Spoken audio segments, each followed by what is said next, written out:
Yadgar, welcome to the Startup Show. Thank you, Peter. It's a pleasure to be here. The pleasure is all mine, honestly. The founder of Lezzoo, great company, great man. Last time we saw each other, we spent a long time talking to each other, more than we were expecting, but that's what happened when two entrepreneurs energize each other with stimulating conversation. Welcome to the show. Thank you very much, Peter. How's it going? Good. It's been quite hectic the past few days, but all in all, it's been very good. Been looking forward to this podcast. I've been looking forward to it, and it's been like trying to coordinate schedules has been crazy, but for you especially, found a massive, impact in what you're doing.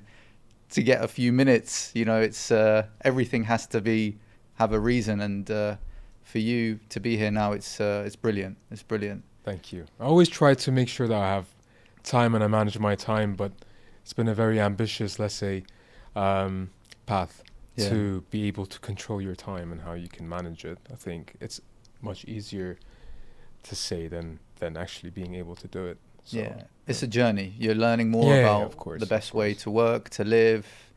But let's talk about the beginning, like Lezzoo. What is Lezzoo? What it means. What does it mean, and what does it stand for, and what does it do? Let's just go into it. So Lezzoo means Lez in Badini dialect means quick. Zoo in Sorani dialect means quick, and Lezzet in Leziz comes from like delicious and good. I think in many languages. So we thought combining all of that together could mean many things, but with one word. Yeah. And what it does is it's pretty much everything. So you could think of like, needing food for your pet, getting your clothes washed, getting your food delivered, getting your groceries delivered. If you're bored, you can play a game. If you don't have your car, if your car is broken, you can just use Lezzoo Taxi. If you don't want to use, GPT or Dolly and other AI models, you can use Komali. If you want to see what the community is about, you can visit like Jiran, which means, neighbor, which is social media. If you're a restaurant or a shop and you want to procure and buy something, groceries or anything in like wholesale prices, you could just use local. So Lezzoo is kind of sort of the traditional bazaar, but kind of digitized for the community. That's incredible. Is that it? Is that all it does? I mean, it's it's a lot more than we have you can order anything from anywhere, from Turkey, UAE, or the US, from all these famous brands such as Amazon, Zara, Shein, Temu, and so on. Sometimes I struggle of how many services are in Lezzoo. That's crazy, man. Yeah. That is literally the definition of a super app. It is a super app, exactly. Wow. And obviously you didn't start with all of these services from day one, right? Of course. Started with food? So yeah, well, before food, we started with a company called Fastwares, and I think we have a very interesting, interview in Babylon in 2017, and us talking about the vision of Fastwares and how we were like, this is a landlocked region, software and technology, it overcomes borders, and also talent exists here, but we depend predominantly on talent outside. So we've decided to form a software development company by sourcing local talent and building local products with global, let's say, standards.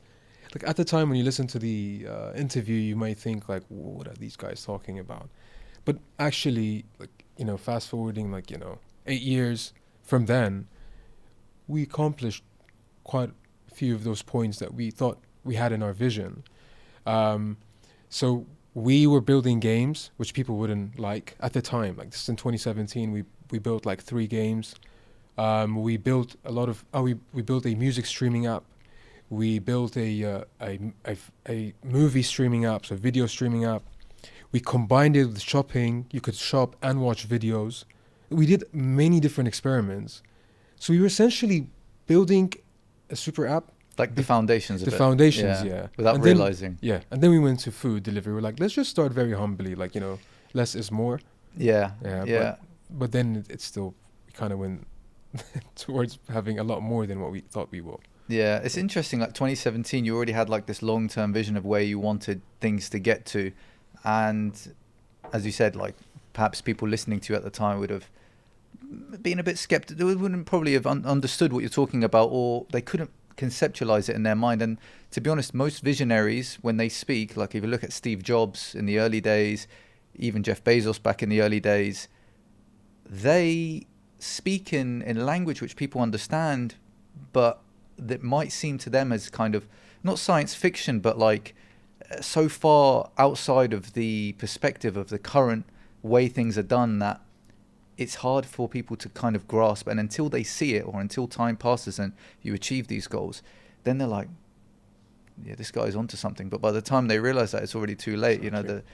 You've spent years building the foundations, learning the lessons, the good, the bad, what to do, what not to do, what to avoid, who to hire, everything, like strategy. And yeah, and so you started off with all these kind of like sub-foundational areas to try, test, see what worked. You narrowed down to food. It's kind of the entrepreneur's curse in a way. Like you want to do everything. You realize you have this capability. And you're like, oh my God, we can do this. And then in a week, like, oh, let's do this. This is great. And then you're digging all of these shallow holes, but you're not drilling anyone deep enough to find the gold. And then you found... Especially like here in like, Kurdistan and Iraq. I remember I used to speak with this investor, and he would say the problem with Iraq is that you have like an indigestion of opportunities. You have so many opportunities to do. So adding, Kurdistan and Iraq to the equation makes it a lot more difficult in knowing where you want to start and what you want to do and what problem you want to solve. So for us, when we thought food, why? Because Erbil, for instance, is known for restaurants. Like, I mean, you could find more restaurants, I think, than like anything else. Food is a need Exactly. anywhere in the world. But here it's like the top utility for people. Like you got water, electricity. Above that, it's just like food. Exactly. But like the amount of restaurants I've seen concentrated here is, I've been many places around the world, but like here it's just on another level. So many, yeah. People love eating here, man. And now like coffee shops as well now, they're like everywhere. So at the time there was more restaurants and very little delivery capabilities, and there was no solution where they could like, see who is ordering from them, why are they ordering for them, like, sort of like a mini CRM. They didn't have an engagement platform where they could reach out to these customers. So we thought, this could be a solution, sort of like a Trojan horse to whatever else we want to explore or do in the future. So we chose food delivery. And, just adding to your point, like up until 2 years ago, for 5 years, people would ask us, so what do you do? Like, do you work? Like, do you have a job? And as in you? Yeah. And I would say like, yeah, we have an app. And it's like, oh, that's cute. Like, you can, it's like an app you can order stuff from. And we're like, yeah. So this was the perception. But a few years after that, when the markets start growing more, people just switched from telling us like, oh, cute, to, oh yeah, these guys, yeah, they're trying to like dominate the whole market. They're, the food delivery space. These motorcycles are so annoying on the streets, and like it for us was just like witnessing that it was just a switch from there being like nothing and having no significance to becoming really big and very significant to people's day-to-day life. There must have been like a little bit of a re-education thing that you might have had to navigate, not maybe directly doing things through campaigns, but like people, like they're always on their phones, and so choosing to order a service through the phone makes sense. Coming from the West here, we do it. We've been doing it for years, but like here, I don't want to say there's like kind of it takes a little bit of time to catch up here, but you guys managed to do that. You got to that point, and yeah, overnight almost they grasped what it is that you've been working on so hard for so long. Yeah. And are you talking specifically about friends and family as well? Like, did they not get it either? Yeah, especially friends and family. Like, I'll be very transparent on that. They were the least helpful, I would say, throughout the process, because they were very certain that what we're doing doesn't make much sense, and we could pivot and focus on something else other than that. What we're doing now. I mean, looking at it from not from a sentimental point of view or from like a personal point of view, there is some sense to what they are saying, but on from a broader perspective. But at the same time, like what we were doing wasn't essentially something like wrong. We were essentially solving a big problem, which is like delivery. It's a big problem, and it still remains a problem. And it's a very effective solution, especially for countries where they are transitioning from a country which has no digital infrastructure to establishing a digital infrastructure. Like we saw that happening in China, we saw that happening in India, we saw that happening in Southeast Asia, especially countries that were a bit far behind, let's say, the West and the more developed countries. So delivery is actually quite essential. And it's not easy either. Like, it's not something, if you want to choose to do deliveries, think twice. Yeah, this is the thing. Like, also, like, just on the friends and family front, like, especially here, the mindset is typically doctor, engineer, lawyer, Exactly. accountant, that kind of, like, these are the roles that are cemented in people's minds as clear what they are, what kind of level of respect they command. But something that is completely outside of the mind of, you know, like there is a mindset of like kind of roles that people take on, and being a tech founder, doing something that hasn't existed here before, is a lot of question marks. People that, like, they don't think deeply about things as perhaps you might about the topic, might not grasp until they see it physically. Like, oh, this is it. Like, I did this, and then that. Okay, now, all right. And it takes time. And then even still now, there's probably people, maybe the older generations, that still don't get it completely. Absolutely. And that's fine. But it's difficult going through it in the moment. And perhaps maybe there were times where things weren't going as well for you over the years, and you'd hear this kind of feedback from your loved ones, and it might inject a little bit of doubt. Did you ever get that, where it was like, maybe they're onto something. Maybe I do need to rethink my career path. Like my mother was, you know, my early supporter, but oftentimes she would just be like, I think maybe you're a little bit too, like, obsessed and almost borderline delusional. Like, why don't you just stop? And I'd be like, no, that's not the support I'm supposed to get. But she wouldn't understand, right? Especially because you cannot see what we do as much, right? Unless you might see a bike on the street and say, oh, so that's what you do. But it's not that, you know, like, especially the tech aspect of it. And that's something we really struggled with. We struggled in many different fronts, but tech, like, you know, scaling our infrastructure was also very difficult. Like, you know, Rekar and I we were talking about it. Rekar is our CTO and technical founder. Like, in 2021, we would reach a certain number of transactions and our system would crash. And it would crash for like 2 hours. Users won't be able to load the app. Restaurants wouldn't be able to fulfill the order, and drivers wouldn't be able to find the orders on the driver app. So it's a mess. Yeah. And we would go on, like, you know, online, and there's like negative feedback and rating left, right. Like, navigating through that all you know, you could theoretically you know, you might imagine it, but when you're actually in that environment, it's really tough. Yeah. So. Yeah, this is the kind of, like, your service, your uptime is like key. Like, you can't, like, you have to have a backup of a backup of a backup. Like, I remember years ago when I was learning about Mark Zuckerberg in the early days, one of the key things that he ensured Facebook had was zero downtime. Exactly. Because, like, if we ever have like a little bit of downtime, reputation can tank. Like, and there's also this saying, like, it takes 20 years to build a reputation, but 20 seconds to ruin it. Absolutely. And that manifests a lot in the business setting, but especially an app where people are relying on it, not just from the client side, but like, you've got the sales and the fulfillment, you've got the restaurants, and you've got the people that are buying the food, and obviously all the other services you have now. And so any downtime, like that glue, that middle man or middle app that connects them all, once that's down, it's like all these things that they've grown to rely and use and take for granted almost. Once that's gone, well, first they realize it's a big void, but secondly they're like, oh, they feel angry, they feel like helpless, and then they take it out. Exactly. And then you guys have to pick up all of the pieces. Oh, this is feedback, like, why? Let's sort it out. Stress must have been at its highest. Oh, it was really not easy kind of understanding that environment. Like, now fast forwarding it, this morning we woke up and, you know, a small component we had kind of like broke down for like 8 minutes. Most of the content wasn't loading on the app. And comparing myself, like, to, let's say, 5 years ago, is very, like, calm in reaching out to, like, our Ahmed, our director of engineering, like, Ahmed, I think there's something wrong with our content is not loading. And he's like, oh yeah, there's a payment. We're just going to try to push the payment. Now it's all sorted. Like, it took about 8 minutes that no one in the app could see any content.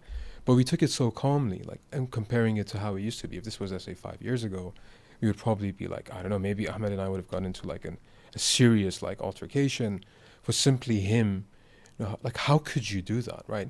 But then you realize that you cannot have 100% like uptime. I mean, you saw what happened with Google, I think like 2 months ago or something. Like, the whole of all the Google Cloud kind of like went down. And a lot of people rely on that, man. Exactly. Business, like, exactly, critical infrastructure. Yeah. Exactly. But it happens. Another thing we realized that, comparing here to, let's say, the UK, because I lived in London for quite a few years.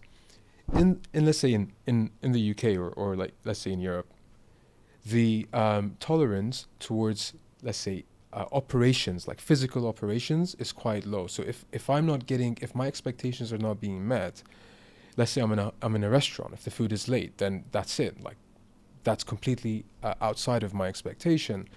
Whereas if my app goes down in London, it's like, oh yeah, the app crashed.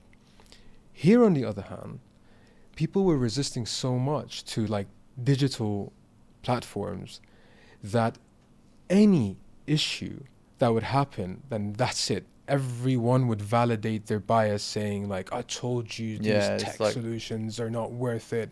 But at the same time, let's say if your delivery was late by, I don't know, let's say 30 minutes, 40 minutes, like, well, yeah, it's until they go and pick it up and bring it. Whereas in a more developed country and infrastructure, it's the other way around. Like, that's so interesting, actually. Yeah. Well, I never thought about it like that, but these are the kind of nuances that you're privy to because you're on the other side of the app, and like, you can see these. So we really struggled with that. We really struggled to get our stakeholders to use these platforms because they were so, let's say, pessimistic.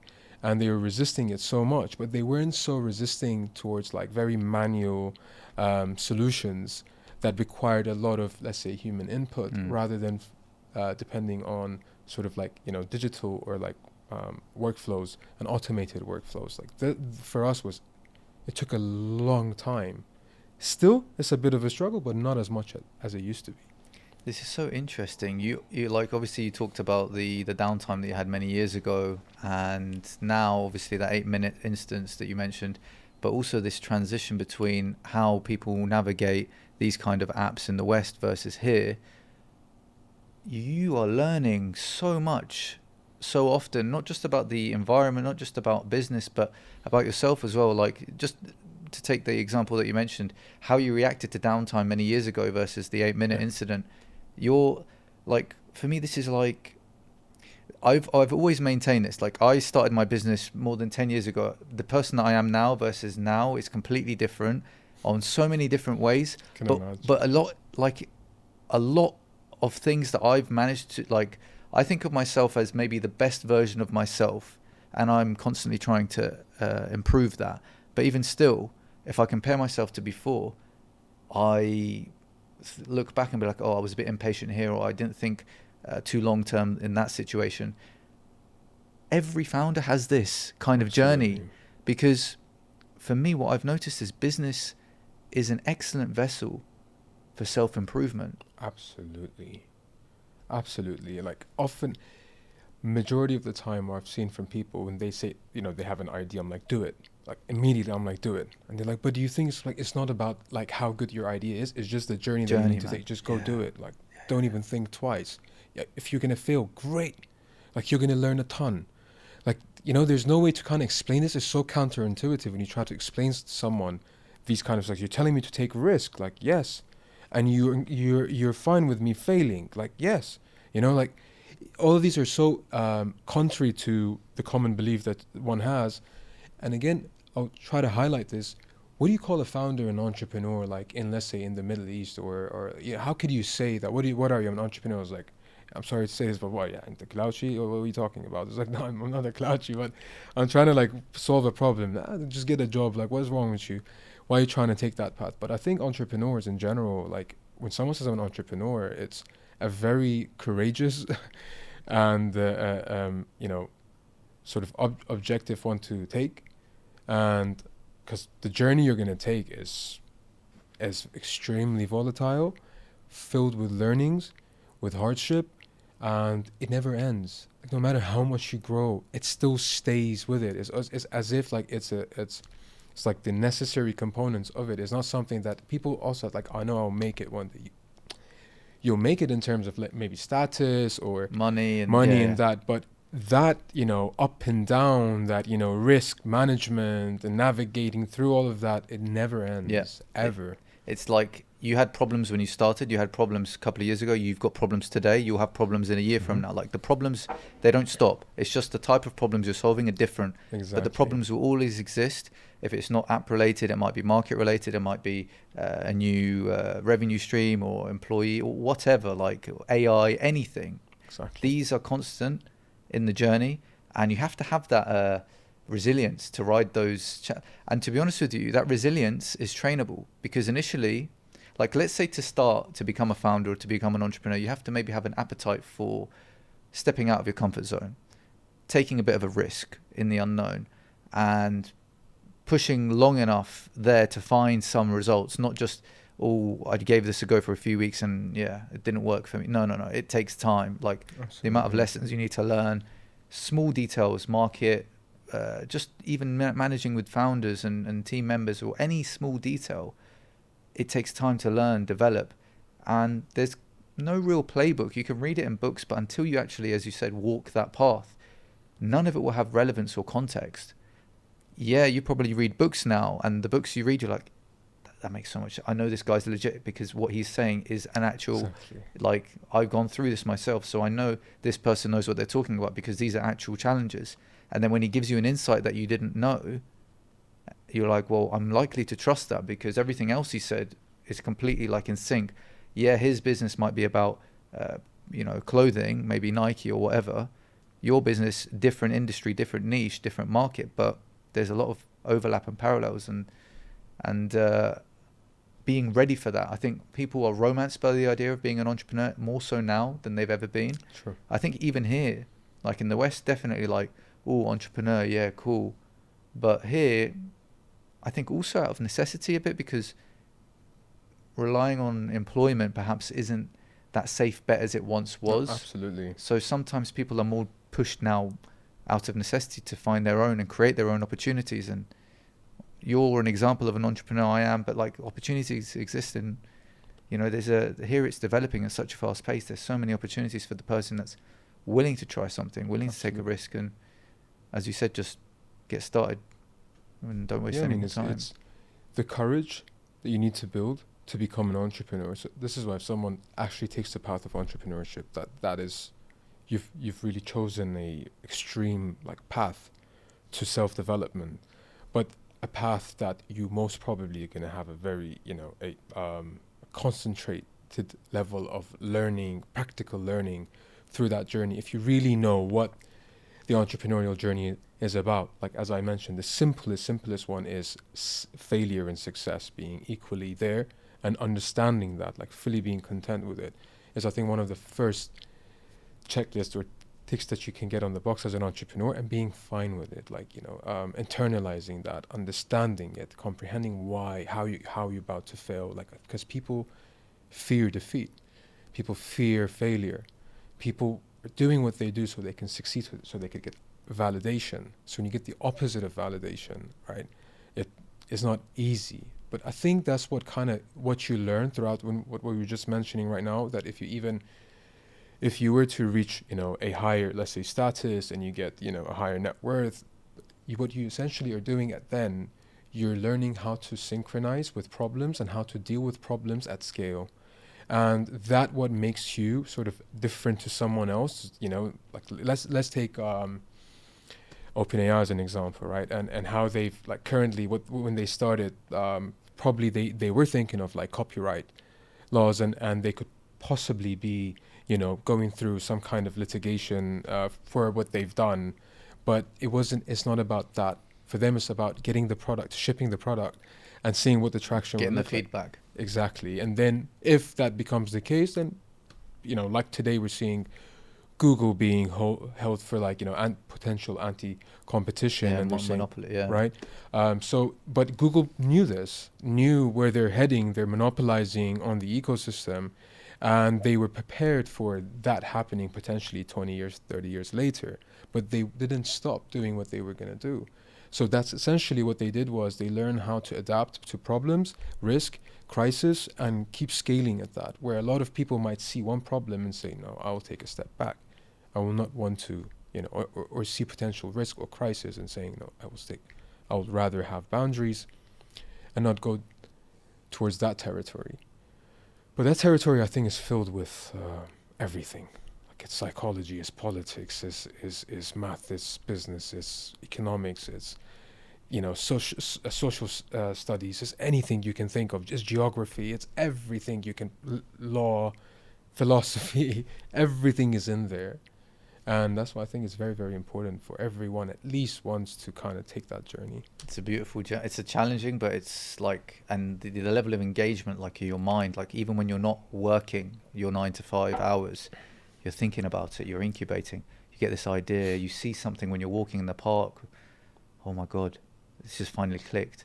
And that's a real, like, that's for me, like, personally speaking, it's a level of engagement in the work that I've never experienced in anything else, employed or even hobbies. Like, I don't know what it is, but I know founders like yourself, many founders, they all feel this kind of affinity to their work, affinity to solving problems, and really just getting fully immersed into it. And like you mentioned, there's a few different skills that you've developed over the years as a result of it. You got your psychology, you got your politics, you got your economics. Like, did you have a foundation in entrepreneurship before, in terms of like, did you have any business ideas before that, or did you study anything maybe at school that allowed you to maybe have a better start to, like, yeah? So, I mean, only when I start doing fast words and Lezzoo, I start realizing that I kind of had that in me. Like when I was 14, I wanted to have to think of potentially having a paintball hall, like a very small one, and I was looking for friends and family, if they could commit a bit of investment. We could find what do you have, the paddle? I think it's just right around the corners or something like that. Do you play? No, I don't do paddle. Okay. My nephew's been convincing me. And I told him that, remember I told you I do a different type of sport, and I always tell him this. He tells me, come do paddling. I'm like, come do boxing. And he's like, what's up with you and your obsession with boxing? And that's when I tell him, what's up with you and your obsession with paddle? But it's like the shoes on the other foot. Yeah. But I'm thinking of probably I want to. So that was like one of the first things. And then I remember when I started smoking shisha at a very young age. And how young? Young, like 14. I had my first toke when I was 7. Oh, really? But that was one of my last as well. Because of, you probably couldn't. My dad gave me, this is probably not good to talk about, but like he allowed me to indulge in it, and I didn't like it at all. And it stayed in my mind. And ever since then, I've been around people that indulge in it, and it was good actually, because it's like a life. I still remember it to this day, and for me, it's closed that door. So, but yeah. So when you were 14, and there were these. There's one guy. I think now he owns like 2-3 cafes in Erbil, but at the time there weren't many. There's one place, and they had the shishas, Babylon shishas. I think it's a very specific Iraqi shisha, and I was like, these Babylon shishas, someone should get them into Erbil and start selling them like as retail. Like it seems like, and this is like, I'm talking about when they first were like brought to Erbil.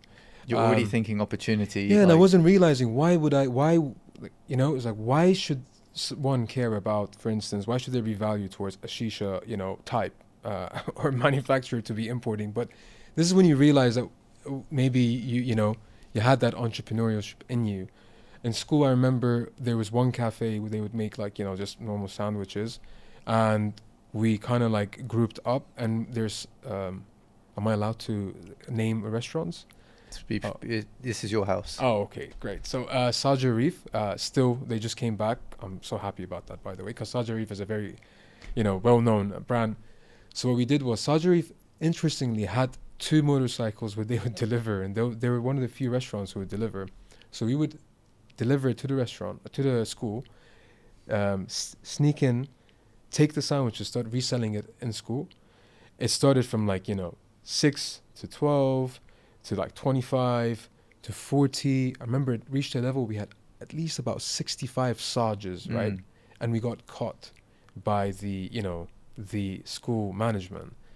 And they had them all stacked up, like, it was like as if it was like a drug cartel or something. It's like they just like what were you thinking? They found like a massive shipment. Yeah, exactly, of sandwiches, and they're like, "What is this?" And we're like, "Come on, like tastes much better." And it's like, "No, we are confiscating these." And then we realized they just ate themselves, and we never did that again. But that you see that impulse was always in me personally. Then when I went to the UK is where like it really then my perspective changed, because I started you know how it is over there as well. Like you have like special matcha place, matcha tea, like, or a special coffee just specializing in flat whites, and like you start realizing like finding these like micro niches in exactly in food, everything, and right? And that's kind of like when you get the moment, like, oh my god, like there's so much you can do. And here it wasn't like that, but now it's happening. You're starting to see a lot of niche like businesses starting. I just visited this really nice place.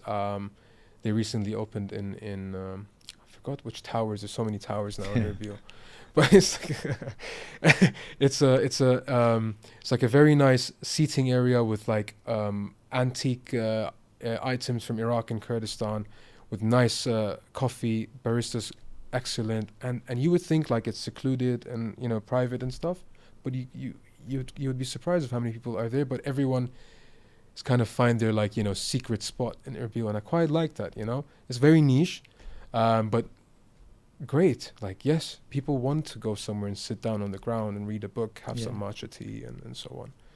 So I think the entrepreneurial, let's say, spirit has always been with me, and I don't think I can ever sort of disconnect it to myself. Yeah, no, it's good. Like I can think back to my childhood as well. There was many different examples of kind of entrepreneurial thinking or entrepreneurial like applications that I was trying to do with my friends, family. I did some stuff. Funny, like there was at university there was like this like small sandwich shop that did the best sandwiches. They packed it out with ingredients, and the price was perfect. And once people started discovering it, there were queues, and it would be annoying because everyone would concentrate there at like 1 hour at lunch, and it was annoying. But I remember thinking, I spoke to the owner, I'm like, if I could tell you what people wanted the day before, could you use your morning downtime when you have literally no one? Because he was telling me like, yeah, this is it. Like we have literally 3 staff that come in just for this 2 hour window, and then they go like they go home. And I was saying, if I could find a way just to kind of spread the load and get these, because I studied chemical engineering, so everyone, there was a few people in my course, but also in neighboring lecture halls, they would always be around that area. I'd speak to them, like tell them about this, maybe invite them one day, and then, over time, we'd get a scenario where definitely there is a consistent demand, and I could let him know beforehand, and he was like, this is a great idea. And so we were doing that a little bit, and he would give me like a little commission of some of the stuff he was doing. I didn't even think about it, and then I just moved on. I went to my placement year after that, so that kind of stopped. But like a micro kind of venture, like you don't have to open up a business. Like think about buying this land and then building this and then investing in all the equipment and blah blah blah. You can find like a small area where value can be added to an existing business and create something. Like I worked in Spain for a very brief period during a summer holiday as a hotel entertainer. Very weird story, but it was very interesting, their business model. Because, hotels, it's a standard business model. You take care of the breakfast, you take care of the accommodation, you take care of everything in between, the sheets, the cleaning, all the rest of it, you know how it is. But that hotel, and there were many other hotels in Spain that lacked entertainment for guests. And this company that I worked for worked in these hotels providing entertainment for family hotels. They specialize in that, the recruiting, the training, the activities, the pacing, even in the evening entertainment, they'd do rehearsals for shows. Like, can you imagine? I've done a Disney show. Like, Really? I'll show you some photos after. But like, I was thinking about it as I was doing that job. Like, I loved the job; it was fantastic. But I was actually thinking about the business behind it. Like, these guys, I looked at the map in which they operated and the amount of years that they've been doing it. They were like just growing. I remember thinking, like, very simple to start out. You just need to speak to a hotel, check, like, do they have this, or how much value would be added? Because you think about the hotel, they want to retain their clients year in, year out. If they get a good experience, then they'll come back. By adding entertainment, they're more likely to return the next year. If their kids have had a great time, that's even more of the glue. Think McDonald's, they draw people in with a Happy Meal and then the parents pay more. But like, you've got that situation where startup costs are, you don't need to build a massive hotel. Exactly. It's simple. You just need to train a few people, have a good experience with one hotel, 2, 3, and over time you can build a recruitment program to cater for that demand and then increase the demand and blah, blah, blah. And then years go by, you've got an office, you've got a team, you've got multiple different locations across the country, and then maybe you could even go internationally and adapt that model. And it's like, it starts from something simple. That's very true. Just finding that opportunity. I've not spoken with the founders, but I'd imagine that that would be the kind of thinking that they started off at many years ago. It's always, you need to start from bottom up, very simple, and majority, if not almost all these success stories stem from that. It's something that you start very small and then it kind of grows, but starting really big on something that the risk is actually a lot more than one would think. One would think, no, if you want to do it, it has to be multiple, like it has to be proper, right? And it's like, yeah, but that's way more riskier than if you're going to do it, like you said, like, you know, just something very simple, just getting together. It doesn't need to be anything like out, because this is what you call like a minimum viable product. Like you just need that, and then with your MVP, you should have, you know, you should understand your hypothesis a little bit more on what you're doing. Is it a need or not? Do people want it or not, and so on. Yeah. But I think it takes time for that kind of. It is a very extreme like belief, right, to have, or a framework to do something.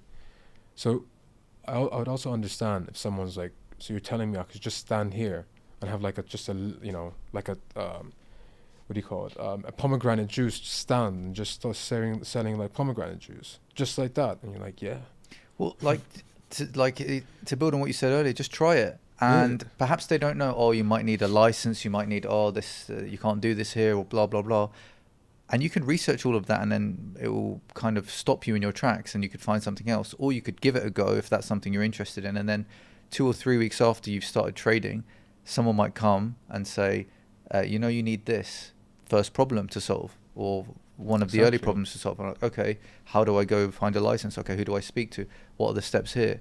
Blah, blah, blah. Okay, how much is a license? Okay, how can I get that money? Well, we've not really traded much. I've got some savings. Maybe I could ask investor, blah, blah, blah. Problem solving. And then you're building. And then, again, it starts with the idea and taking action with it. So whatever it is, like barrier to entry, depending on, like the hotel, for example, big barrier to entry, land, construction costs, equipment, team, high starting costs perhaps. The other idea with the entertainment, the pomegranate stand, it depends on what resources you have to start off with. Knowledge, money, time, energy, effort. Like for you starting out though, like a tech platform, it's what it is. It's like it's an app with a lot of tech behind it. What year did you start? Developing it was in mid 2017. So like app development then was still like quite expensive to. Yeah. It was. And you're not an app developer. No. Do you know anything about coding? No. But I bet you found someone that did. Yeah, exactly. Let's introduce him a little. Tell me about Ricard. Yeah. Yeah. So Ricard, we went to school together, and I was like looking for software developing companies in like Germany and Holland and in Bulgaria. So I was like, okay, Netherlands is expensive, Germany's expensive. Let me try to find, and all of them were still very expensive. So one day I was like, let me check. What about like, who's making apps in Erbil? So I started doing my research, and I come across this video where there's this guy in university. He's doing like a robotic hand, and he's like moving his hand and the robotic hand is kind of tracking his hand motion. And I was like, wait, is that Ricard? Like, cause we went to school together. So immediately I wrote a YouTube comment. I commented on his YouTube video saying like, I need to speak to Ricard. Where is he? Then I started searching. I found him. I called him in 2016. I was like, I'm coming to Erbil. So I came to Erbil. We were sitting in Costa, and I was like, by the way, I had an idea. What do you think? He was like, yeah, let's go for it. He knew how to code, and I was like the sales guy, the operations, business, and some finance, and yeah, we got together and we made a lot of products, and we still make a lot of products. Yeah, and it's just becoming more and more joyful than it was. It's interesting in businesses, like you have like a single founder, you have co-founder, you have like two founders, you have multiple co-founders, but there's always like this two sides to the coin. There's like the sales and marketing, and then there's the actual developing the product side of things. Like obviously the app that we're talking about, like it's in most things, it's like developing the content versus actually running the business side of things. And you noticed that you had the skill gap, and to achieve what you wanted to, you needed to fill that skill gap. You could have invested in these outside companies that would have charged a premium and maybe wouldn't have done even a quarter of the things that you might have achieved because they're not invested in it. Or you can find a co-founder. You don't have to pay with money, but you pay perhaps with equity, with the idea, but you share that journey together as a co-founder. And that's tell me about that. So the relationship that you guys have, you've been through good times and bad times. So having that person in your corner that really understands it, especially from the beginning, how important's that been for you, like in this journey? I think it's the most important thing. Like, I mean, we've even today we had a call with like this firm, Ricard and I, and the way we were talking about Lezzoo and our journey and how we've put things together. I think people wouldn't understand what we've had to go through. I mean, I always tell him this. I'm like, one day I'll write a book about us and what we had to go through. I was like, until the time comes, like him and I, the amount of like arguments we had, the amount of times we've been right on the edge of us by almost like, completely going separate ways.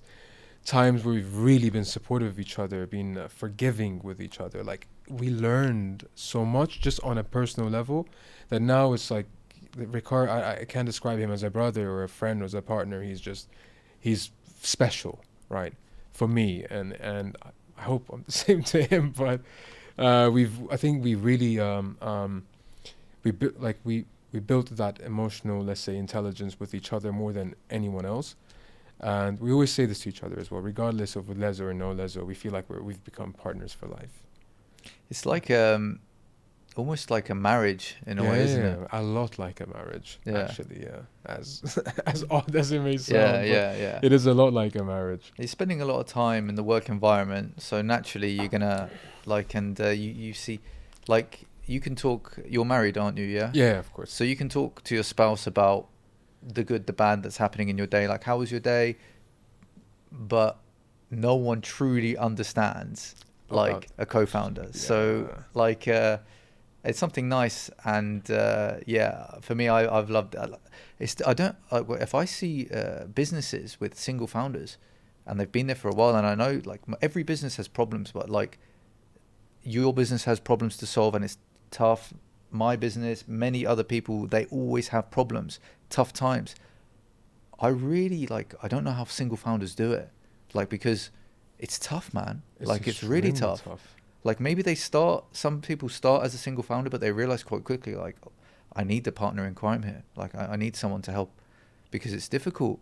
Like, not even just the learning curve and like the psychological it's near journey. Impossible, really, to like near impossible. There has been quite a few stories of just single founders being able to build what they've built, but majority of the times it's extremely difficult for them to navigate through. I remember even when we were doing our Y Combinator, let's say during the batch, there was a special program for like single founders where they would have talks with them, like saying like We understand you're a single founder, but we'll try to make sure maybe we can do some founder dating for you in the future. So they actually, this is funny. Sam Altman, I remember hearing him say that he said something about that. He's like, we don't invest in single founders sometimes because like it's so difficult.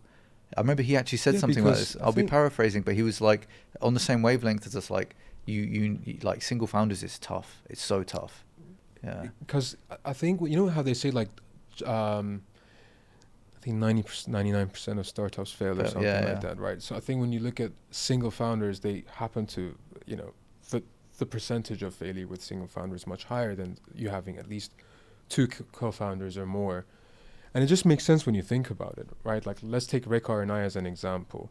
Imagine if I had to code, sell, operate, finance, and manage, recruit, compliance all together. It's almost near impossible for someone to be able, okay, you can sustain that for 6 months, 8 months, 12. What if you get married then? Right? What if you have a child? Yeah. What if you have an autoimmune disease for, you have to go through this, health crisis? What if, like, so many, you're somewhat more fragile, right? Like a plane, like a helicopter and a dual engine aircraft. Like, it's kind of the same idea. If your engine stops in a helicopter, then you're most probably going to crash down. Yeah. So it's really important to have that, that other engine. And don't forget as well that starting a journey, you have customers, you have team members. These are all your responsibility and your stakeholders. So as a single founder, you should think twice if you're ready to carry that responsibility as a single person. Yeah. Which are your customers, basically. Yeah. It depends on the niche. It depends on what you're doing. I mean, there are some industries like, for example, I don't know if this is like a business, but like you can create an online community that's paid and you're the only one that's managing it and operate on 95% profit margins and make actually millions a year, depending on the niche. There is an example of that is someone that helps people create AI automations for their business. So again, maybe he's self-employed, but got very high leverage on the value that he's putting out. But like, I do agree though. I think if you're to start on this business journey, having a co-founder, if not at the very beginning, finding one soon after, absolutely, it's going to really increase the likelihood of success. Absolutely. But tell me about Y Combinator, man. That's so interesting. That has any other company in this region been really? No, there hasn't been any company, neither in Iraq or in Kurdistan, that has been accepted by I know what Y Combinator is, and I've gone through their stuff over the years. I've learned so much on their online free stuff, and seen some of the companies that have come out of there, yours included. It's beautiful, man. It's beautiful what they're doing. But like, tell me about it. Like, what was that like? How did you even think about Y Combinator to even begin with? So what is it? Yeah. So Y Combinator is an accelerator program that invests in companies and incubates these companies as well. It's like a 3 to 4 months program. They kind of dissect your startup and give you all the necessary, metrics and components that you need to succeed or to at least track your success. And they kind of give you the they try to make sure that you stay within the agile methodology as much as possible.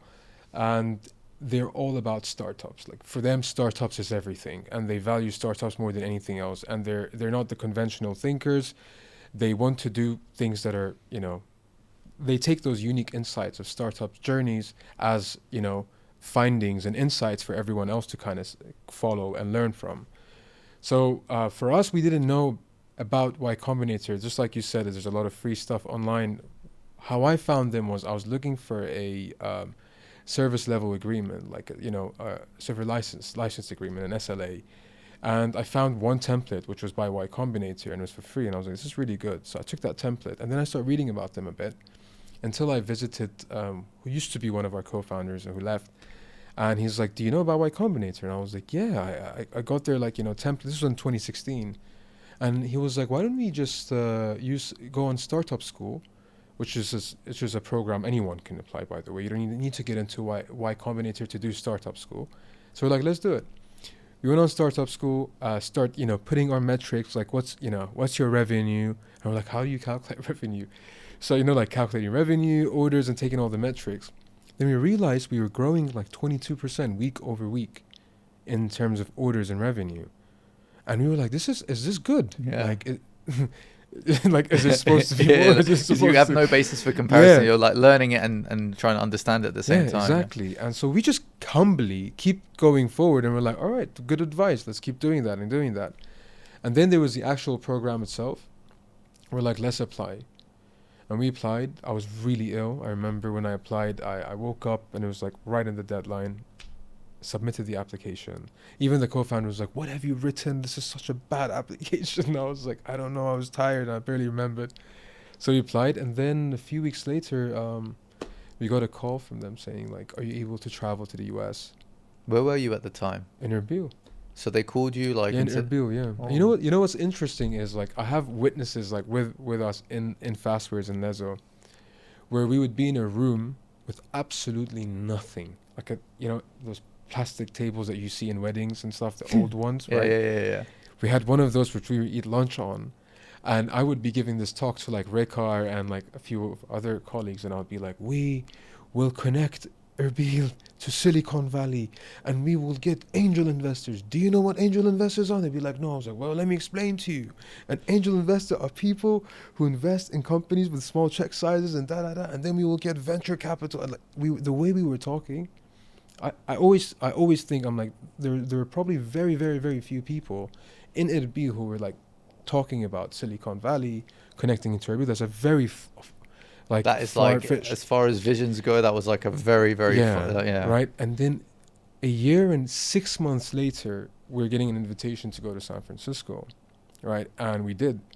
And we got an interview, and very casual interview, 10 minutes. And then they're like, we'll give you a call in the evening if you get in or not. We're like, okay. And we got a call. We have it recorded, by the way. We recorded when we got the call. I just put the camera on. I was like, we just got into YC. And I was recording the co-founder, and we're like screaming and like going absolutely crazy, because that was truly an historical moment. But again, like no one... still, I think no one understands the value of it. I understand it. Oh, you do, right? So I'm excited just talking. I'm just getting excited. Yeah, so like for us, we're like, oh my God, like this changed. Like this is like, it's like, you can say it could be either a feature or a bug within the matrix, right? Like this just changed everything. It's not about only Lezzoo got into Y Combinator. Like Iraq and Kurdistan is going to change after this. And if you look at the history from 2018 and onwards, yeah. And you see different companies, different software solutions, everything has changed. Investments start coming in, the startup ecosystem start growing, incubators launched. Like that was really like the inflection point, right? And people don't know the value, and they kind of like the magnitude of what happened then, but we kind of knew this is huge. Like, and then imagine, like, we go in and we get an email, it's like, only a few of you have been chosen to speak with Paul Graham, like the founder of Y Combinator, and he speaks to us. Like, we're just standing there, we're like, oh my God, this is like Paul Graham himself. And he's asking us, it's like, what do you guys do? Oh, that's really cool, you guys in Iraq. And it's like, why don't you guys go into telecom? And like me and the co-founder were like, we can't. We can't do that. He's like, why? Oh, come on, you should. What's in Iraq? Why do you guys? I was surprised that you guys had food delivery.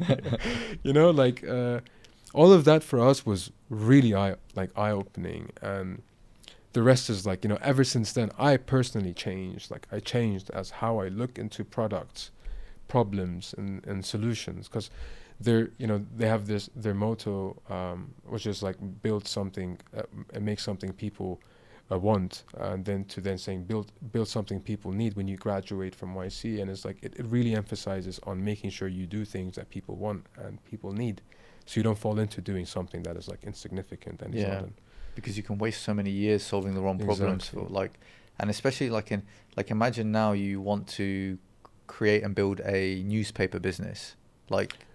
Exactly. You have to take into the context of what's going on in the world, figuring out what people need right now, not just today, but like years from now. And you already had that kind of vision back then. okay, this is, people are likely to be more connected on their phone. Resistance to ordering things online like it is in the West is going to lower here as well eventually with time, with younger people becoming older, with older people becoming more and more familiar with tech. And then Exactly. so the wind is kind of blowing with the sails, as Exactly. you know, it's clear.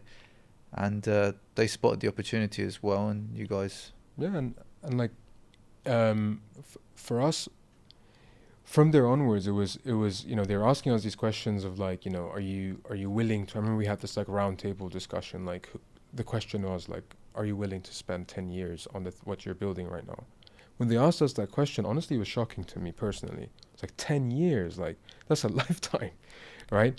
But right now, it's been almost 8 years. I'm doing what I'm doing now. And then I said, yeah, of course, you know, like as you know, I was, just anything to get the yeah. investment. I was like, yeah, it's 10 years is completely fine. But I really didn't. I think again, I didn't know the weight of that question. But now, when I look at it in retrospect, I then realize like, okay, it really takes a lot of time for you to actually build something. Then came the investments, like, you know, just go raise X amount, you're selling X amount of your company. And I was keep going to them saying, it's really difficult to sell, you know, like a company that's based in Kurdistan in Iraq, like it's 2019, like, why would someone invest in Iraq? And they're like, go sell, you know, and get investments, like just as straightforward as that. And we're like, what do you mean? Like they didn't invest, or no, they invest. This is after them investing. like raising more money? Yeah, of course. Oh, okay. So So this like is when another... we raised, yeah. So we had our like pre-seed investment from Y Combinator. Then our seed investment is where we had to present. So And they were still supporting you in that process? Absolutely, everything. Because you said it was like 3 to 4 months after exactly. they invest. So like this is probably much further along. Like no. So this was within that period of time. So what they do is like one thing is So you go. So through like they basically open the door, and you're like, now get more people in the door. Exactly. So it's very simple, really, that what YC does. Like people wouldn't realize until you go there. Like it's very little. Like so, of course, it's quite organized, but it's more about just letting founders answer very simple questions. But these questions seem very simple, but like they're not. It's like, what is something you built? Like what's something that you built this week, which is a highlight of your week, and what is something that's an obstacle to your week? And that's when you see everyone speaking like of different things, but then that's when you realize you're quite unstructured. Like I'm just gonna ask you a question and you're just unstructured. So what they naturally, everyone sort of like just becomes more focused and structured on what really matters versus what doesn't matter. And if you see NYC, they talk a lot about that. There's like lectures and essays about, you know, fake progress versus real progress. And that's when we realized, I went to Ricardo one time, I was like, Ricardo, there's a lot of fake progress that what we do. Like, what are we doing? Why are we just painting the same color again over and over to make it like more bold? Like, what are we doing?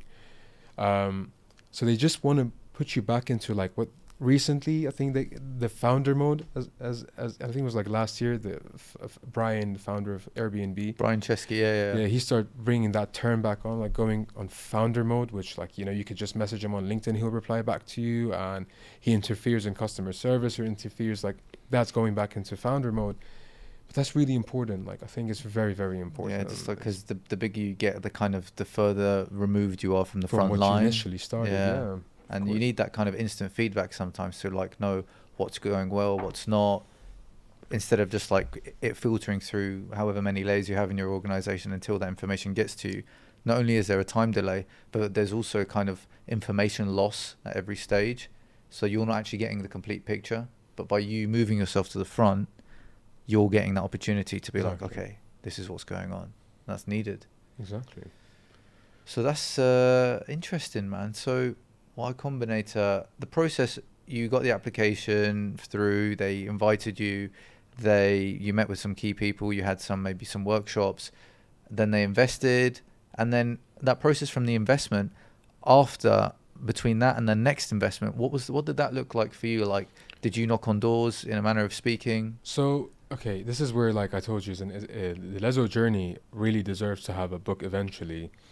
So we're on our third month.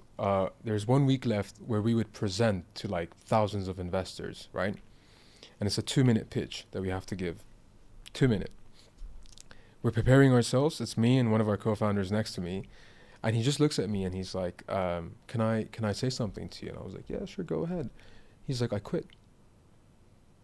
I was like, excuse me, what do you mean you quit? He's like, I quit this. And I'm like, wait, hold on. As in quit the idea of Y Combinator, or quit everything? Ooh. Yeah, and I was like, but we're just a week away from presenting to, like, thousands of investors. What are you talking about? That's a bombshell, man. Yeah, and he's like, yeah, I've thought about it. I was like, you've thought about it? You've been thinking about this, and why are we here? Like, we've traveled all the way to it's like the finish line. Well, not the finish line, but like almost, a very key milestone. And yeah, he was persistent on it. I can't believe, I remember, we were so excited about all of that, amazing, when I was saying history, screaming, we got in, all of that. We had to walk to Y Combinator because every batch, I think maybe there's one or two founders kind of fall apart. So we had to go and submit, a founder's leaving. And they're like, we're really sorry that you were one of those companies that had to experience and go through this. So what happens now, we'll have to defer you to the next batch. So I came back to Erbil. The founder goes back to, his own path. I now need to deal with that founder departure. And then I had to go back to the US for the second batch to again kind of resume the process. But this time I was more alone than I was the first time. So that's when I had to prepare for the pitch, do pitch practice, speak with investors, book calls, book meetings with VCs, and pitch to all these different VCs until we raised our seed round. And we did. We successfully closed our round. It took about 9 months after the third batch. So it was in July 2019. In the peak of COVID, by the way, is when we received our last check. I was like, that's it. I was like, it's done. When COVID started, I told Rekar, I was like, Rekar, it's done. It's the end of the world. I don't think we're going to get any check sizes. I'll never forget. In April 2020, I get one email saying, I guess they were probably thinking as well, it's the end. We might as well just go ahead. But it's an opportunity, though, because I'm speculating here, but I'd imagine you probably got a very high user adoption during that COVID period. So yes and no. We got a lot of user adoption, a lot of users signed up, but as much as I respect and value the government's hard work, but they didn't really permit us to work during that period of time. And we went through hell to convince the regulators that you should give an exception for delivery companies. You can't treat it like any other company. The whole world is depending on delivery companies. And that, if you look at our charts, one day I'll show you the chart of 2020. It's crazy. You would see signups, 500% increase, and orders have dropped by 90%. So orders went from I remember when we just reached 1,000 orders at the time, it was such a milestone, and it became 1,000, 50, 950, 700, 600, 400, 250, 100 orders. I still remember I was like, Rekar, I think that's it. And then one day we get a message from regulators saying you have to close down. We closed down for almost a week. I still remember I was just sitting down. I was like, wow, what a journey. We went to, we started an interview. We went to Y Combinator. We went to California, did all of this, came back, and then we just closed it down. And everyone else was just flourishing. And it just took it as it is. And then until gradually it opened up, I was like, we might as well, when they closed us, we started building more features. We didn't stop. Yeah. You just channeled your efforts elsewhere. Yeah, we're let's just build more features, And that's how we went from just food delivery to then pharmacy and shops and so on and so forth. Payments. So when they opened up gradually, we saw the traction was still there, and we basically didn't give up. Let's just put it that way. And yeah, that was can you imagine? We were 4 years in, 3.5 years in, and already so much happened. But we had to adapt to that, understand why this is happening. In the early stages, you don't understand why. But then as you go forward, it becomes more and more familiar. Man, I have to ask, what happened? Why did he? What was going on? Literally, why is he leaving? I mean, there was it might be personal stuff, but we've speculated. But it's going so well. You're in that Like, did it seem overwhelming? So there's a lot of speculation. We still don't know. Like this individual as well. Like I've never talked about this, by the way, ever. Like this specific. Like in I'm this. so interested in this, Yeah, man. Like so it's like there's still a lot of speculation. Like I have my own assumptions. Like Ricard has his own assumptions. Some of them say that it was because of me. Like I'm hard to work with. That's like one side of it. Another side of it is me thinking that I think personally ego in partnerships becomes an issue, and I am a bit like annoying when it comes to work in general. Like I really want to understand why we can't do something. This is where anyone who would work with me would struggle with that. So if you tell me we can't do this, I'll keep asking you why. Like you have to convince me. you break down the walls. Yeah, you have to, because it's like, not like I'm just asking like any is stranger. it against like is it breaking the laws of physics? If Exactly. not, then it's possible. It's like there's many founders, like high level founders, they think in this way, and Yes. it's sometimes it's difficult to be around, but you need that kind of that willingness to move forward. And and it's not like a stranger, right? If it was just any ordinary person, I'm not going to be saying why. I'm just going to move on, because it doesn't even interest me on why you think or why you don't think. We don't know if we don't have any connections together. But if you're my partner, and you say something shouldn't be done, then you really need to convince me, because I'm your partner, right? You have to. Yeah, put the present your idea- argument yeah. and the facts and the reasons why, and defend it, and that's actually a good and healthy thing in a partnership, because you have that back and forth. Let's say for the sake of discussion, you might be more ambitious or unrealistic, and there's like another end of the spectrum, someone that's hyper realistic to the point where risk aversion is highest. Like they don't want to, in a manner of speaking, go outside and cross the road because they're worried a car might hit them. Like in a business setting, like trying to avoid risks. This is working, it's fine, let's not rock the boat. But you're thinking, no, let's go into that uncharted territory and see what's there. Even though we can't see any light, it could be something interesting there. Yeah. And that counterbalancing act that happens with founders is healthy, because eventually you reach like a middle equilibrium where it's like, okay, I've cleaned the risks because of his concerns, but I've also alleviated his concerns of why that there is an opportunity here that we could pursue, and it can move forward in a bit more of a safer manner. And that's why having that balance, having co-founders is good, because let's say you're overly on the side of unrealistic nature, tomorrow you could like do something that could even ruin the company if it's just on you. I'm speaking hypothetically, but like having that counterbalancing force is very useful. And obviously sometimes it's challenging in the moment. It's annoying. Why does every time I have this idea, this person like finds the reasons why it would fail? Like, oh, it's frustrating. But at the same time, there is some good that comes out of it. Absolutely. Like, and I've learned over time, like today I got a call saying, I've got this idea, I want to do it this way, and I value your input because, you've dealt with product and ops. What do you think? And I was like, honestly, I will not share my opinion on anything at the moment. What I can just say is what you've proposed is great. One thing I can say is in a month from now, after seeing how your idea is going to turn out and the implications of it, then we can discuss and see and learn from how that is. But so far on the face value is a great idea. You see, that's it. Just because I couldn't resonate or sort of, synchronize with what he or she has in terms of idea, I cannot be there and saying like, no, that's a horrible idea. And at the same time, just because I couldn't have anything to say, I shouldn't stop the other person as well, not to doing what they have to do, because that's the most challenging part, is actually doing something. And when you've started something, you can't stop someone from doing something. And I think that's what I was facing a lot. When someone would stop me from what I wanted to do, I'd be like, well, are you serious? Yeah, sometimes it makes you even want to do it more. Yeah, you should. Yeah, you should make me want to do something more rather than stopping me from needing to do something. Because it's all about actually doing something. Yeah. About when you start any startup, it's all about doing and nothing else. Like doing, done, that's it. But all these to-do lists, and then like take it back to backlog. Oh no, let's take it backlog. Why? Well, because of this, because of that. You're not going to end up doing anything. Yeah, they end up project managing, but not actually doing. Yeah, it's all this like analysis paralysis. Absolutely. I want to just take it back to the investment side of things, because I'm very interested here. Sure.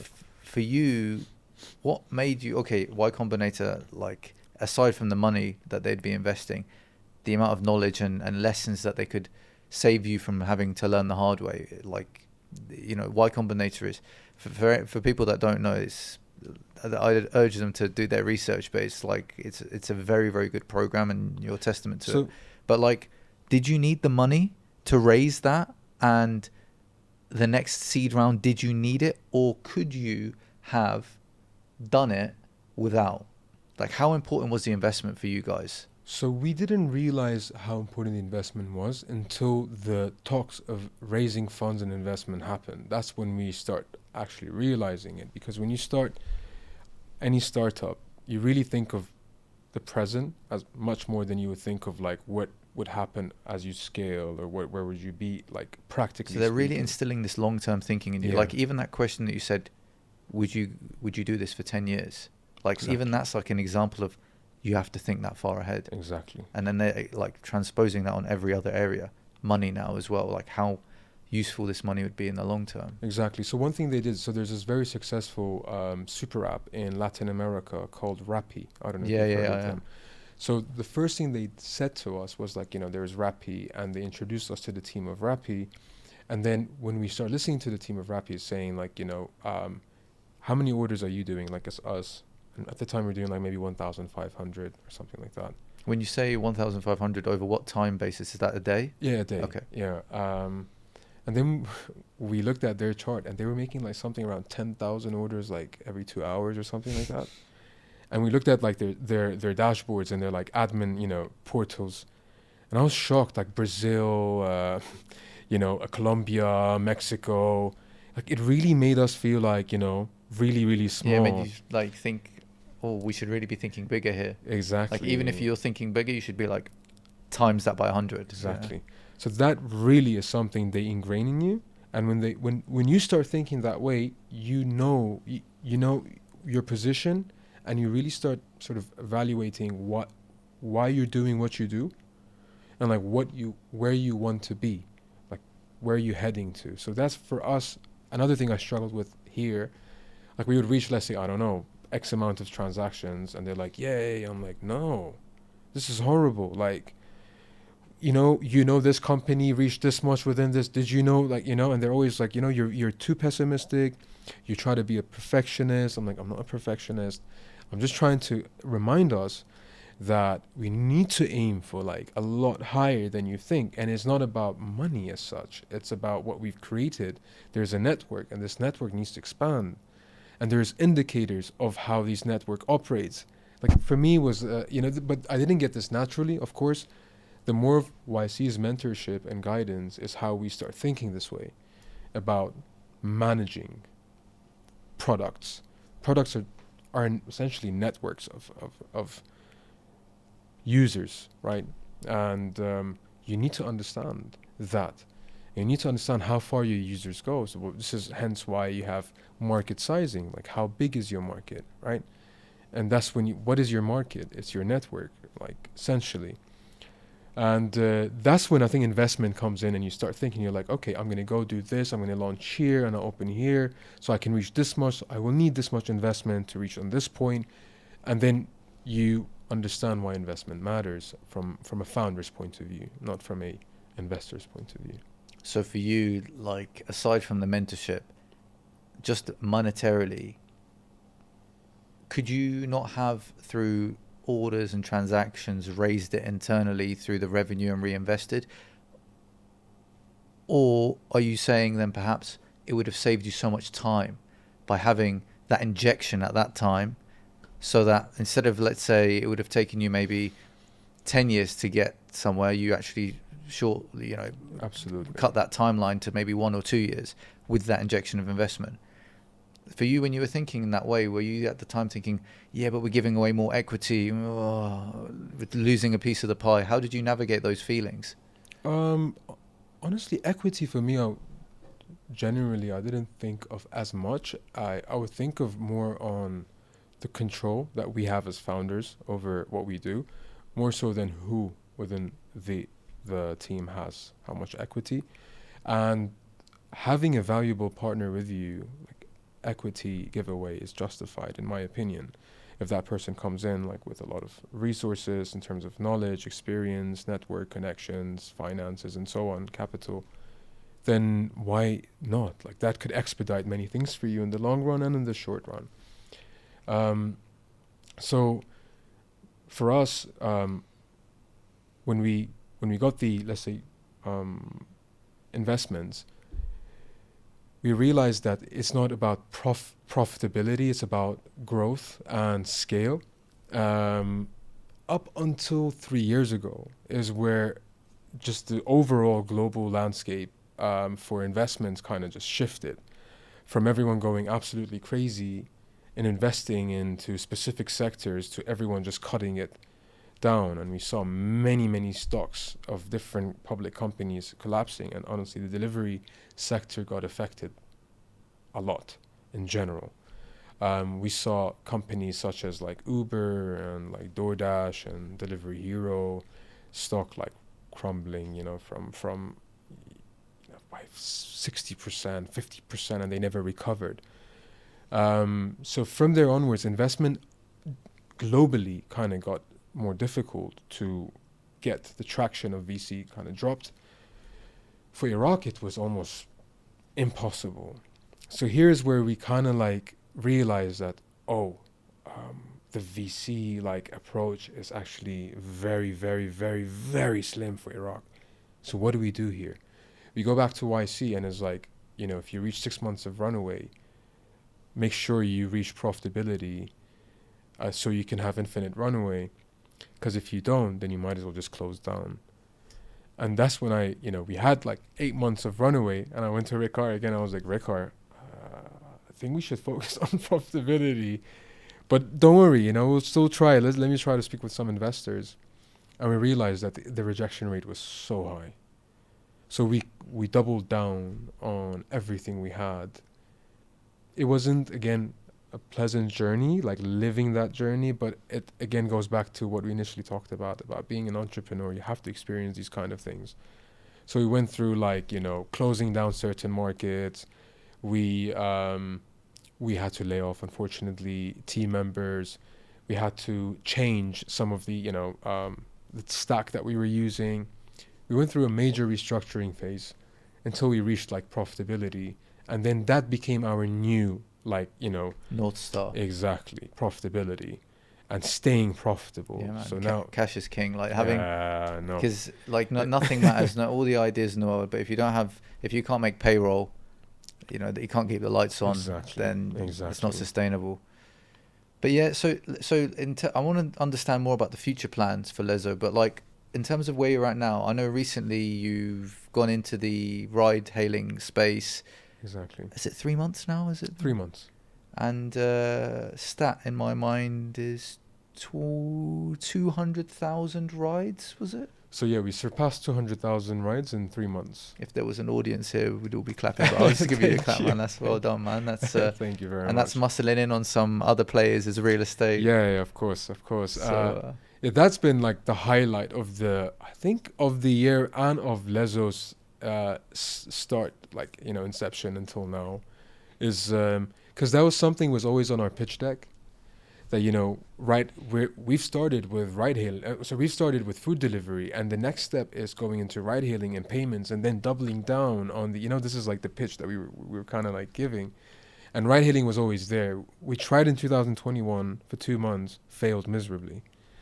We completely stepped back and we're like, we'll never get in. Even like our investors were like, don't do ride hailing. We're like, yeah. What was the reason, like fundamentally why it didn't work back then? Why it didn't work? Yeah, in 2021. Oh my God, it's such horrible like approach. First, we had our riders, like our captains, on payroll. Okay. Horrible idea. Yeah. Do not do that. Yeah, ever. It's just like a pay per outcome, not per. Yeah, and the reason we were doing that is because the team thought we won't be able to recruit captains to work with us because there's certain strong players in the market that are already working with them. So this is what I meant in terms of like with founders and partners, relationship is really important not to get to there's no last answer. There's no conclusion. Like there is no conclusion. You have to always leave everything open. We are problem like solvers, right? We solve problems. you can't just be like, this is a dead end. You did chemical engineering, right? Like, you can always think of, there must be a solution, right? So at the time, we would just accept that, like, you know, if one of the founders said like, no, it wouldn't work, we're like, okay, you're in charge of operations, you know better than us, so we'll keep it as it is. But that mindset changed in Lezzoo in general. So we don't think anything is impossible at all. Like, everything is possible to do. So with this attempt, we're like, you know, we're gonna go with how most players did it, and we'll start with no commission, so we can get captains. Yeah. And we did that. So like almost like, because you've got other revenue streams, so maybe that would kind of sustain you while... Yeah, exactly. So, because for like Uber or Careem, but let's use Uber as an example, they started with ride hailing, and then when the pandemic happened, that was like an inflection point for them. It was like a reality check. They need to, like, you know, diversify. Exactly. So what they did was they went into food delivery more. They doubled down on food delivery, and the margins that you get in food delivery are like 3 to 4 times of what you would get, let's say, in ride hailing. So that when Uber Eats reached profitability, like, ride hailing was still not profitable.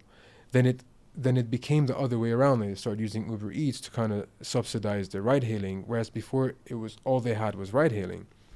For us, was the other way around. You know, we started with food delivery, and then we kind of went into ride hailing. So you're already starting from that position of exactly, power, yeah. Exactly. And we understood, you know, users, our users and their needs. We understood frequency. We understood how we could, like, incentivize and create, like, certain packages for our users to use. And the only kind of challenging part of, I think, ride hailing was that you forget, we didn't know this up until recently, kind of, we built this experience, is when you're dealing with your captain and you're dealing with your customers, almost equal sort of treatment in view. And that's why whenever I see a supply manager looking for a supply manager, and I'm like, what are they talking about? Why would you need a supply manager? I'm just a captain. But no, you actually need to have, like, that's the supply side of it. And then the demand side of it as well was quite effective. So something I didn't know as much. I mean, we were dealing with this in food delivery, but we didn't realize that the supply side of ride hailing is very different to the supply side of food delivery. To learn these lessons quickly, did you recruit key people that would help you cut your learning curve? For example, maybe some people that worked in these other companies to help support you in getting some of the best insights quickly?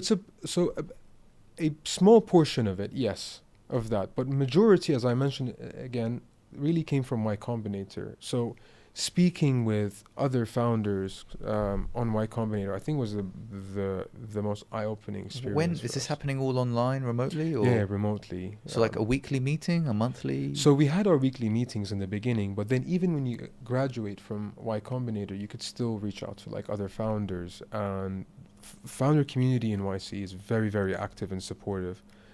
That's incredible, actually. Because imagine this. Remember at the beginning when we were talking about your friends, family, not understanding even what you're doing. Imagine you going and speaking in a Y Combinator community where everyone just understands it. Exactly. Imagine how energizing and like you just feel like you belong. Exactly. Whereas here, perhaps at the beginning especially, it was like you were like the black sheep. Like you were the odd one out. Absolutely. You were like... You were thinking you were on the wrong path, but then you get moved to that different pond. And you're around all of these people that are swimming in that pond, and you're just like, finally, exactly. Some people get me and get what we're doing, and you still. It's really good that they maintain that, like it, because my understanding was initially you have that period of concentrated mentorship, and obviously you're here and they're in San Francisco. But then they're still managing to create those connections and maintain them over an ongoing basis and indefinitely. Is that like until? Yeah, I mean, like last talk I had was maybe like 3 months ago. I spoke with a founder who's based in Venezuela. They have, it's called, maybe you can search about them, called Yummy. And the founder reached out to us saying, like, I was just going through IC and I found you guys, we're also a super app, let's get in touch. And we just went on a call and just talked about, how many transactions are you guys doing? We're doing this much. What are the challenges you're facing? So like, it's very transparent as well, the way we talk about like traction, performance, metrics, scale, obstacles. Because that side of, I think that is a very important part of startups, and especially like marketplaces. If you're managing marketplaces of any kind, whether it's Airbnb or B2C or B2B or ride hailing or whatever it is, there's like this somewhat science behind it, and I think people oftentimes don't understand it, and you'd either learn from others or you learn yourself, or you would never learn, right? So for us was a mix of like all three. Like some things we just didn't have anyone to learn from. Some things we learned from others, and some we had to like experience it ourselves and make the mistakes. And I like to believe that Lezzoo is quite like up to date when it comes to the sector itself. And I think oftentimes a lot of foreign, let's say, entities, when they come and establish themselves in Iraq and Kurdistan, they may underestimate some of the talent that exists here today.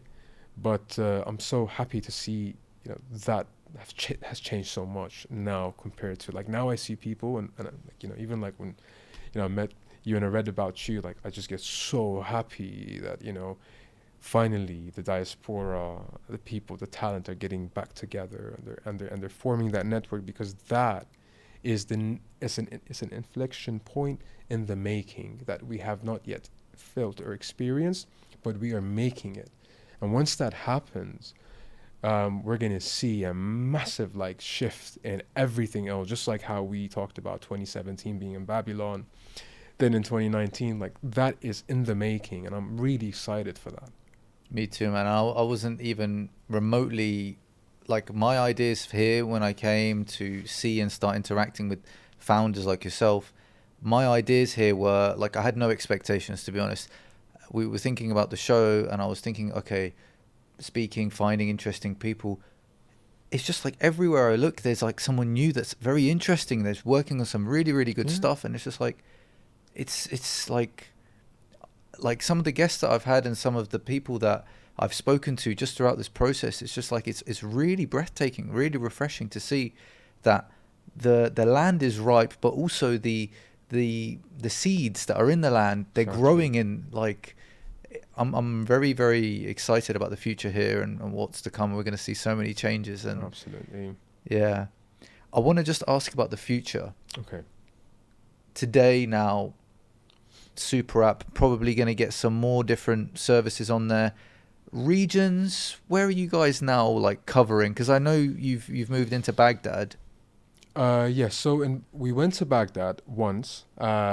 So we've been in Baghdad twice. Okay. First time we went there, we stayed there for about 5 months. We launched, we even got traction. This was when I was like, we had to kind of change the model, close certain markets. So one of them was Baghdad, unfortunately. But recently we went back in Baghdad. But we started very differently. So we launched some of our like, what we call location independent services. So that would be like games. So you can play like games and you get rewards within Baghdad for businesses within Baghdad. Jiran, our AI, model for images and for video streaming. So we launched those services in Baghdad and other governorates as well in Iraq, but mainly Baghdad. And we started piloting a delivery service with Carrefour. This is what we did like on a very small scale to understand, not to make the mistake we made last time we were in Baghdad. But this is for Baghdad. But as being fully operational and having our networks and teams established, that would be Suleymaniya, Kirkuk, Mosul, Erbil, and Duhok, and Halabja. And then, of course, we also operate in districts as well. So that would be Zakho, Acre, Soran, Koya, and then Kalar. Where else do we have? So these are like, let's say, the districts. So you can say that Kurdistan and then the northern part of like Iraq, including Mosul, is all covered by Lezzoo today. So the plan is to eventually expand that further and further. Absolutely. Would you ever consider going international? I know you speak to other Y Combinator founders that in Venezuela. Like, have you ever thought these guys could eventually be my competitor one day, or you're not thinking that big in terms of? No, we always think that way. Yeah. Like, I'll take it back. I'll take it back. No, we always think that anyone who we see today, you know, regardless of where they are, they could one day be where we are. And I'm sure they think the same way, that regardless of where we are, we could be where they are one day. So I think, again, this is like something, maybe it's a toxic trait within entrepreneurs and founders, is the competitive side of things. We've really had multiple attempts of actually establishing Lezzoo outside of Iraq and Kurdistan. We had some differences in the way we were taking our approach, similar to how we did our ride hailing the first time. It didn't work. We learned. But this has been something, it's a dream of mine, it's a dream of Raykar, and it's a dream of, I think, most of Lezzoo believers, I would just call them, that Lezzoo eventually goes out of Iraq and Kurdistan. And I think it's going to happen in the very near future. Well, I'm a believer, and I want to say thank you very much, Yadgar, for coming here. It's been not just a pleasure and honor, really, really grateful. You've got some excellent insights, excellent stories, and I'm sure they're going to continue prosperously well into the future. I appreciate it very much, Peter. It's been an absolute pleasure, and I love what you've started, what you've done in the past, and what you have and you know, ahead of you. And I think you've inspired me as well as a person, seeing what you've done and how courageous it is of what you're doing today and how impactful it is. So thank you very much. Thank you. And thank you for having me. Thank you, man. Thank you very much. Appreciate it.